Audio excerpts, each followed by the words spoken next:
Welcome to Shut Up and See Something. I am your host and creator of the show, Deedre Daniel. This podcast is all about how to live a more fascinating life. And we're learning how to do that one interesting conversation at a time. We try to stay away from discussing politics, religion, and the ad nauseum topic du jour, but anything else is fair game. And today I am speaking with Valerie Gordon. Val, who I like to call her Val, has won 10 Emmys. 10. And she has made a living producing stories that educate, entertain, and inspire. She understands how our own internal stories impact our external results. And she recently wrote a book called Fire Your Narrator, which addresses how to wrangle that voice inside your head that is preventing you from reaching your goals. It's really so much about knowing your story, the value that you bring, and how to tell it.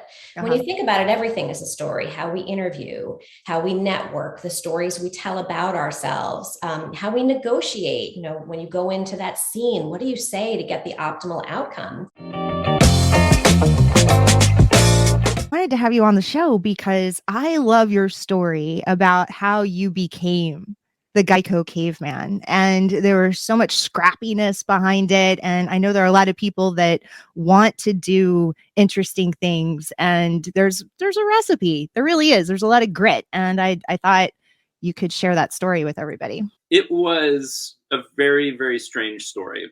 I never really saw myself becoming any sort of actor or performer in any sort of legitimate sense. Mike, you've really opened up my world, because so many people have said to me they want to be a wine expert of some sort, and they want to go to schools and all this kind of stuff and internships, and just to take your hacked method here.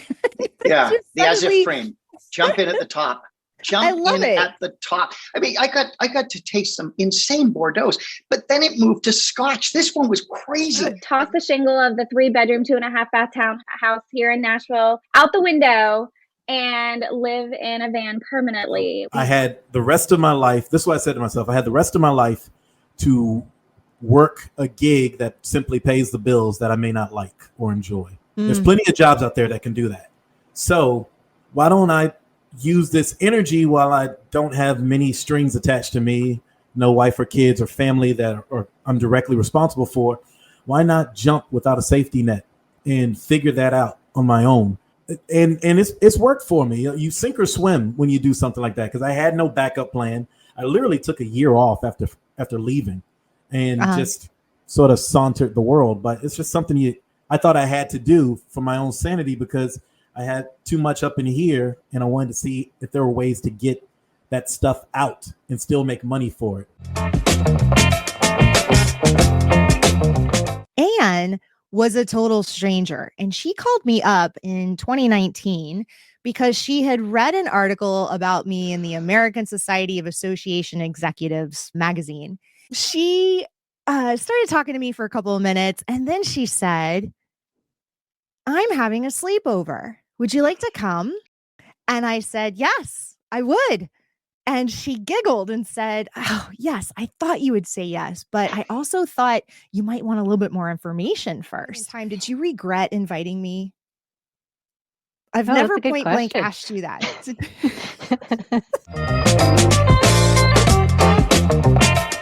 Today, I am speaking with Dr. Louis Rosenberg. He holds a PhD from Stanford and has been awarded over 300 patents for his innovations, which is 300 more than I have. Is everyone going to be tripping and falling wearing these glasses as they're distracted by all this content they're interacting with as they walk down the street and billboards are talking to them? And I think it's actually the opposite, meaning, if you think of today's world, we're living in a world of flat media.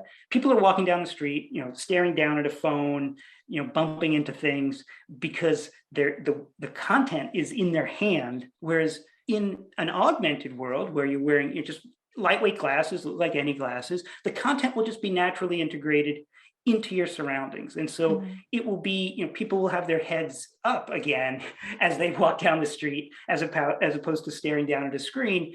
I think it actually will be a more natural and an intuitive experience. And the reason that I get excited about it is that we humans evolved to experience our world in the first person. It's how we understand things. It's how we learn things. It's how we build intuition. It's how we build connections with other people. It's first person experiences. And we, often forget that computers, for the last 50, 60 years have really forced users to be on the outside looking in at content. And finally, the world is making that change to allow us to be on the inside. And it will open up all kinds of opportunities. Most associations, since they derive revenue from their events, I think most associations should have a really good conversation at the organization about what does our event strategy look like. A lot of organizations are saying, let's go back to in-person exclusively. I think that's a mistake. Mm-hmm. Because in the same way that a lot of people don't want to go back to in-person office work, I think they're saying that about events. Now, that's clearly not 100%. I work with many trade associations that really want to be back in person because they're networking and they're doing business. But many professional societies where the emphasis is on education, between budget cuts, fiscal constraints, family constraints, they can't travel. And so for many, like my sister, for example, who's got MS, she was able to take advantage of education that she couldn't before. Yeah. And to take it away just feels wrong. Do you have any last words of advice on how to push through without being thanked? How to have that inspiration and motivate yourself to keep going forward, even without responses from people and all the accolades we think we deserve? Do it for yourself. Don't do it for anybody else ultimately, because if you have to look outside of yourself for validation, you're always going to be disappointed. Are there any last words of advice that you want to give the listeners about following their passion? You only get one. You only get one of these, right?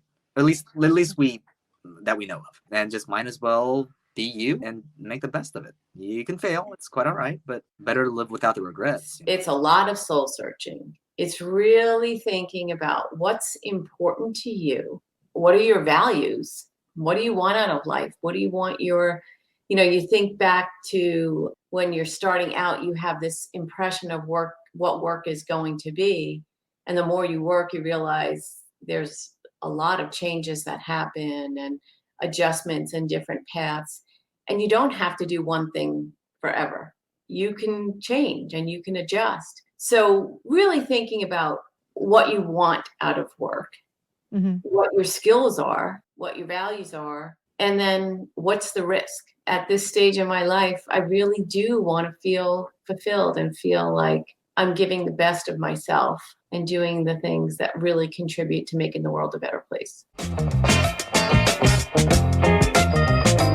So I have been struggling for the perfect title for this show. And I don't know if you realize this, but I always try to keep them simple. So I try to come up with something that's more relevant to the show. And I was thinking it would be funny to replace like famous songs that are about butts with the word app. So what do you think about this? Baby got apps. Hey, yeah. Okay. That's growing on me. App bottom girls, you make the rockin' world go round. So I'm trying to keep it at 2 or 3 words max. So I was thinking like tap that app. Again, more than I ever got on a date. I'm good with that. What about this one? Appylicious. There we go. Yeah. You like that? Now this one's 4 words, all about that app. I'm there. You like that one? I'm there. Yeah. I just saw Postmodern Jukebox in concert. Uh-huh. And they sing one of their famous songs was the redo of All About That Bass. So that speaks to me. And I also am all about that bass. So all of that goes together. Well, you could do a parody. You could sing like, I'm all about that app, no paper, perhaps. But I'm afraid that I might need to twerk. And that's okay. My husband tried this in the kitchen. We tried it in the kitchen one day, and it so did not go well. I don't think the cats have recovered. I read recently in Elizabethan times. You got it? Elizabethan times. Yeah. So I read that back then, the slang term for vagina was nothing. They actually called it nothing. And apparently the Shakespearean play Much Ado About Nothing was a double entendre. Much Ado About a Vagina. Yeah. Oh my gosh. Right? That's so funny. Well, because you know that die was how they described an orgasm. So all of the Shakespeare sonnets, right? He's dying all over the place. Everybody's dying. Everybody's having orgasms. Wow. Oh, I had no die. idea. Right? Because it also rhymes with sigh. Oh. But I just have to say, like, I wouldn't call this nothing. I would call it something. No, actually, I would call it magic. I thought it was your secret garden. Isn't that what That's you were calling right? it? Sacred Grove. Sacred Grove. That's right. That's right. The magic Sacred Grove. Yes.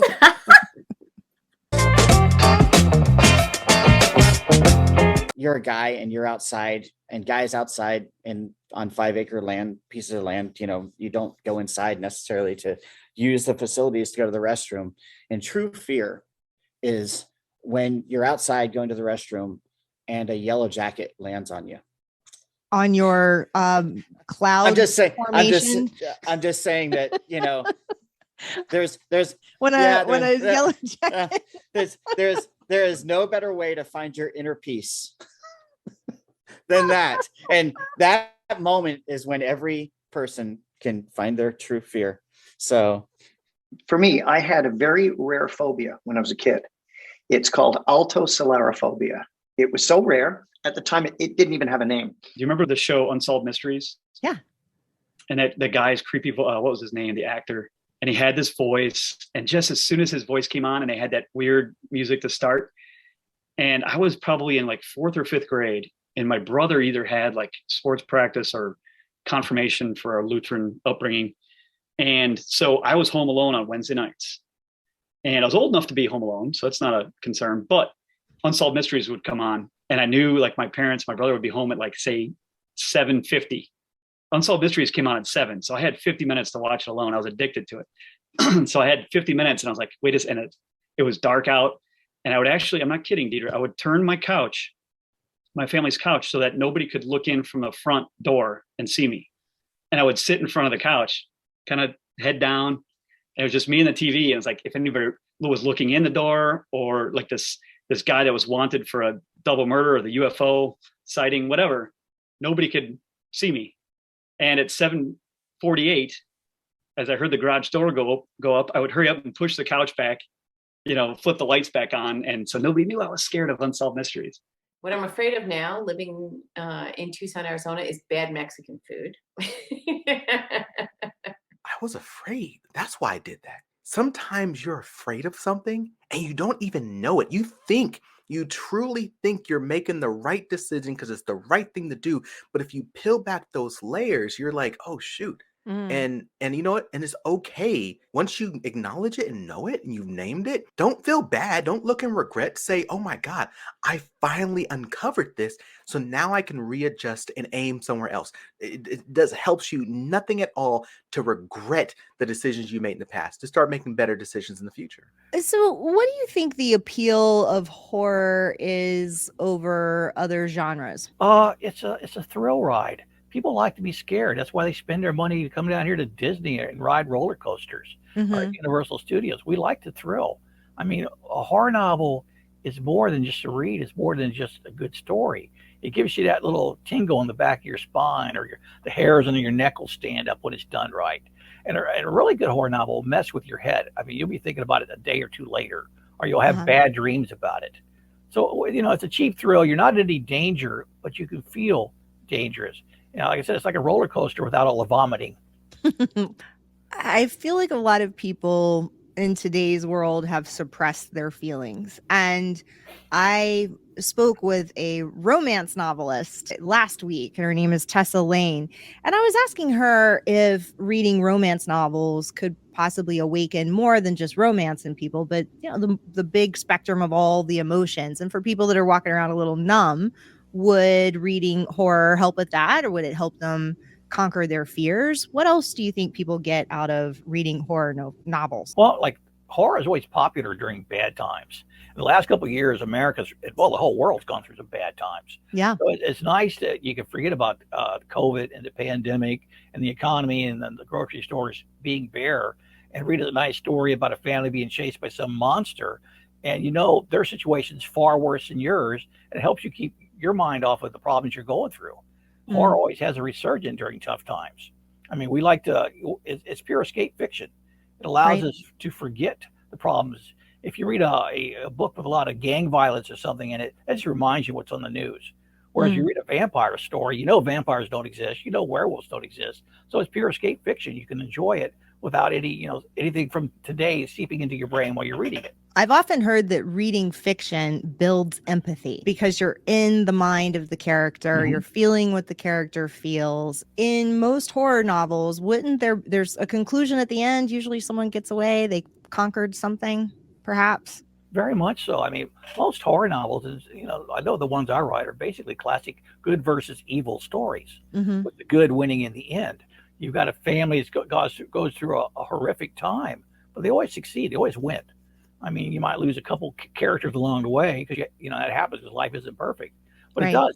You're living that thrill, and it almost gives you a hope that you can survive situations too. That you can be brave like they are. I know you've imagined trying to gain the trust of a Bigfoot. How do you think you're going to do it? Like, you're going to use like a soothing voice? What kind of snacks do you think? Like, are you going to be doing the Reese's Pieces? Like, what are you going to? What are you going to do? What are you imagining? I would try something, something that would, be calming, of course, something that wouldn't be threatening. It's kind of one of those things you just have to kind of plan out, and hopefully you planned well. And you never know what these creatures are going to do. Sure. That's one of the scariest things, because of course they're bigger than you, and they're muscular. They can rip trees and break them in half, pull them up out of the ground if they wanted to. My biggest pet peeve is when my husband doesn't listen to me. I think the Oxford comma gets on my nerves. I never liked it as a journalist, and now people are fighting for it to make a strong comeback.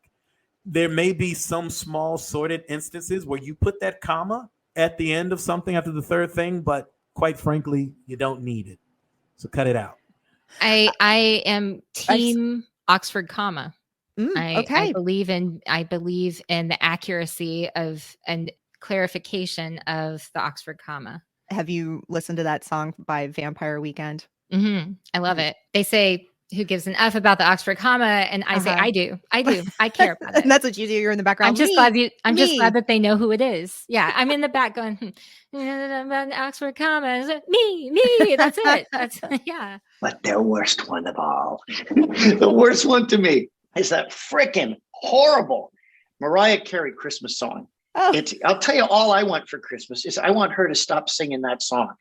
I've gotten so good, I can turn it off like in about 1,000th of a second. As soon as I hear that, it's gone. So you can name that tune in one note? Is that what you're saying? I can name it in one, yeah. With Mariah Carey's All I Want for Christmas in Starbucks on November 1st. That would be an easy one. I heard that again. Is it because it's November 1st, or is it because it's Mariah Carey? It's because it's November 1st first, and then because it's Mariah Carey second, and then third, it's because every third song is Mariah Carey in Starbucks right now. That's a beautiful voice, but I don't need to hear it. It was Halloween yesterday. I'm good for a while. And this beautiful man walks up to me. And when I mean beautiful, he looked like Brad Pitt from Thelma and Louise. Oh. Yeah, exactly. And he introduces himself, and he's from Canada. So he has this cute little Canadian accent. And he leans in, after talking to me, he leans in and whispers in my ear, "Who's in charge of you tonight?" Hey, maybe people will start dating robots here in the future. We don't know. I had beachfront property in the friend zone. Like I wasn't going anywhere. And it wasn't until beachfront property in the friend zone.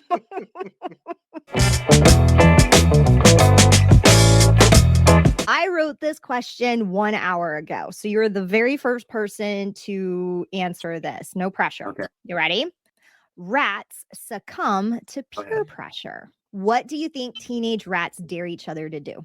Teenage rats probably dare each other to go and bite the cat's tail or something. Touch the electrical current on the New York City subway.